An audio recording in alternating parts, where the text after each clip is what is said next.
আর বিমান নৌবাহিনী সেখানে কোস্টগার্ড যারা রয়েছে তারাও কাজ করছে, নৌবাহিনীর স্পিড বোটগুলো সবগুলো নিয়ে আসা হয়েছে। কিন্তু সমস্যা হচ্ছে বিমান বাহিনীর কাজ করতে খুব অসুবিধা হচ্ছে, কারণ ভারী বৃষ্টি এবং বজ্রপাতের কারণে তৈরি আবহাওয়ার কারণে আমাদের হেলিকপ্টারগুলো মানে রেস্কিউ হেলিকপ্টার রেস্কিউ বিমানগুলো কাজ করতে পারছে না। কিন্তু যে বিমানগুলো অলরেডি সেখানে আছে তারা সেখানে কাজ করছে।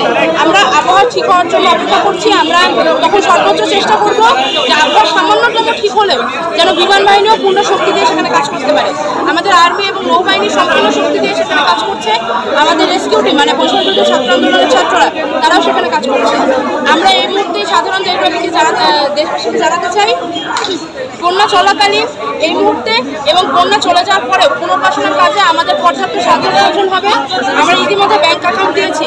আমরা এখনও অনলাইন ট্রানজেকশন বা মানে বিকাশ, নগদ, রকেট এগুলো এখনও দিতে পারিনি, কারণ এখানে স্বচ্ছতার একটি প্রশ্ন রয়েছে। আমরা চেষ্টা করছি যত দ্রুত সম্ভব এই ধরনের নাম্বারগুলো দেশবাসীর সাথে শেয়ার করার জন্য। আপনারা কি এটা নিজেরাই দেবেন নাকি প্রধান উপদেষ্টার তহবিলে দেবেন? আমরা সেজন্যই কাজ করবো। মানে ব্যাংক অ্যাকাউন্ট যেটা করা হয়েছে সেটা উপদেষ্টা মণ্ডলীর সঙ্গে আলোচনা করেই তৈরি করা হয়েছে। আর অনলাইন ট্রানজেকশনের যে ব্যাপারটা সেটা নিয়ে প্রধান উপদেষ্টা সমেত অন্যান্য উপদেষ্টাদের সঙ্গে আমাদের আলোচনা চলছে। সেই জিনিসটা ঠিকঠাক হয়ে গেলে আমরা দেশবাসীকে বিবৃতির মাধ্যমে জানিয়ে দেব। কিন্তু এই মুহূর্তে টিএসসি এবং চট্টগ্রামে কিছু কিছু এরিয়াতে ত্রাণ সামগ্রী নেওয়া হচ্ছে। এখানে আপনারা শুকনো খাবার, শিশু খাদ্য, স্যালাইন, স্যানিটারি ন্যাপকিন, জরুরি ঔষধ, পলিথিন, বাচ্চাদের জন্য নরম কাপড় মানে শীতের গরম কাপড়, কিন্তু মানে প্রাপ্তবয়স্কদের জন্য আমরা এই শিশু খাদ্য, জরুরি ঔষধ, পানি বিশুদ্ধকরণ যে ট্যাবলেট রয়েছে আমরা এখন পর্যন্ত পানি বিশুদ্ধকরণ ট্যাবলেট ম্যানেজ করতে পারিনি। যদি কোনো কোম্পানি কোনো ফার্মাসিউটিক্যাল কোম্পানি আমাদেরকে সাহায্য করতে প্রস্তুত থাকেন, এখানে আমরা রয়েছে, আমাদের পুরো টিম টিএসসি রয়েছে। আপনারা খুবই উপকার হবে যদি পানি বিশুদ্ধকরণ ট্যাবলেট বা ঔষধ কেউ আমাদের সাপ্লাই দিতে পারেন। এই মুহূর্তে এটা খুবই প্রয়োজন। এছাড়া স্যালাইনের খুব প্রয়োজন। আর একই সঙ্গে শুকনো খাবার আমরা নিচ্ছি। এছাড়া পোর্ট মানে আমাদের স্পিড বোট বা লঞ্চের জন্য অর্থ সাহায্য নিচ্ছি আমরা। একই সঙ্গে আমরা ব্যক্তি মালিকানাধীন মানে প্রাইভেট স্পিড বোট বা লঞ্চ যেগুলো রয়েছে তাদের কাছে আমরা অনুরোধ জানাচ্ছি যে আপনারা অন্তত এই সময়ের জন্য আপনাদের বোটগুলো ছেড়ে দিন। বিনামূল্যে যদি নাও হয় আমরা স্বল্প মূল্যে যেন আমাদেরকে সেই বোটগুলো ব্যবহার করতে দেওয়া হয়। আপাতত দেশবাসীর কাছে দোয়ার আহ্বান আমরা চেষ্টা করছি।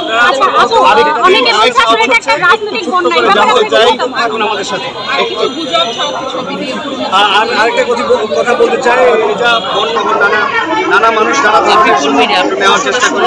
আমরা দেশবাসীকে সচেতন থাকার চেষ্টা করবো যাতে কোনো ধরনের গুজব আপনারা জানতে পারেন না। আমরা এখান থেকে আমাদের জাতীয় মিডিয়া যারা রয়েছেন, মিডিয়ার বন্ধুরা যারা আছেন, তারা আমাদেরকে গুজব থেকে যাতে সাধারণ মানুষ বেঁচে থাকতে পারে এই জায়গায় সচেতন থাকবেন।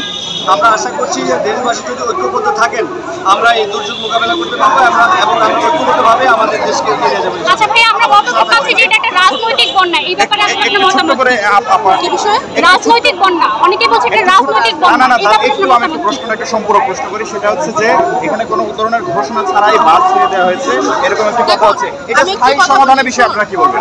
এই ধরনের বন্যার আমরা প্রত্যেক বছর দেখতে পাচ্ছি যে কখনো না কখনো বাদ ছেড়ে দেওয়া হচ্ছে, কিন্তু এই মুহূর্তে এই বন্যা রাজনৈতিক নাকি রাজনৈতিক না সেই ব্যাপারটা রাষ্ট্রীয়ভাবে হ্যান্ডেল করার যে বিষয়টা, আপাতত আপনারা পানি নেমে যাওয়া পর্যন্ত অপেক্ষা করেন।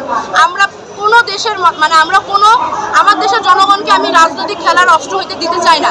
আগে মানুষের প্রাণ বাঁচানো, তারপরে আমরা এই বিষয়টা কিভাবে আন্তর্জাতিকভাবে সমাধান করতে পারি আমরা তখন সেখানে যাব। বর্তমানে আমি দেশবাসীর কাছে অনুরোধ রাখছি, আপনারা যতক্ষণ না মানুষগুলোকে বাঁচানো যাচ্ছে ততক্ষণ একটু ধৈর্য রাখুন।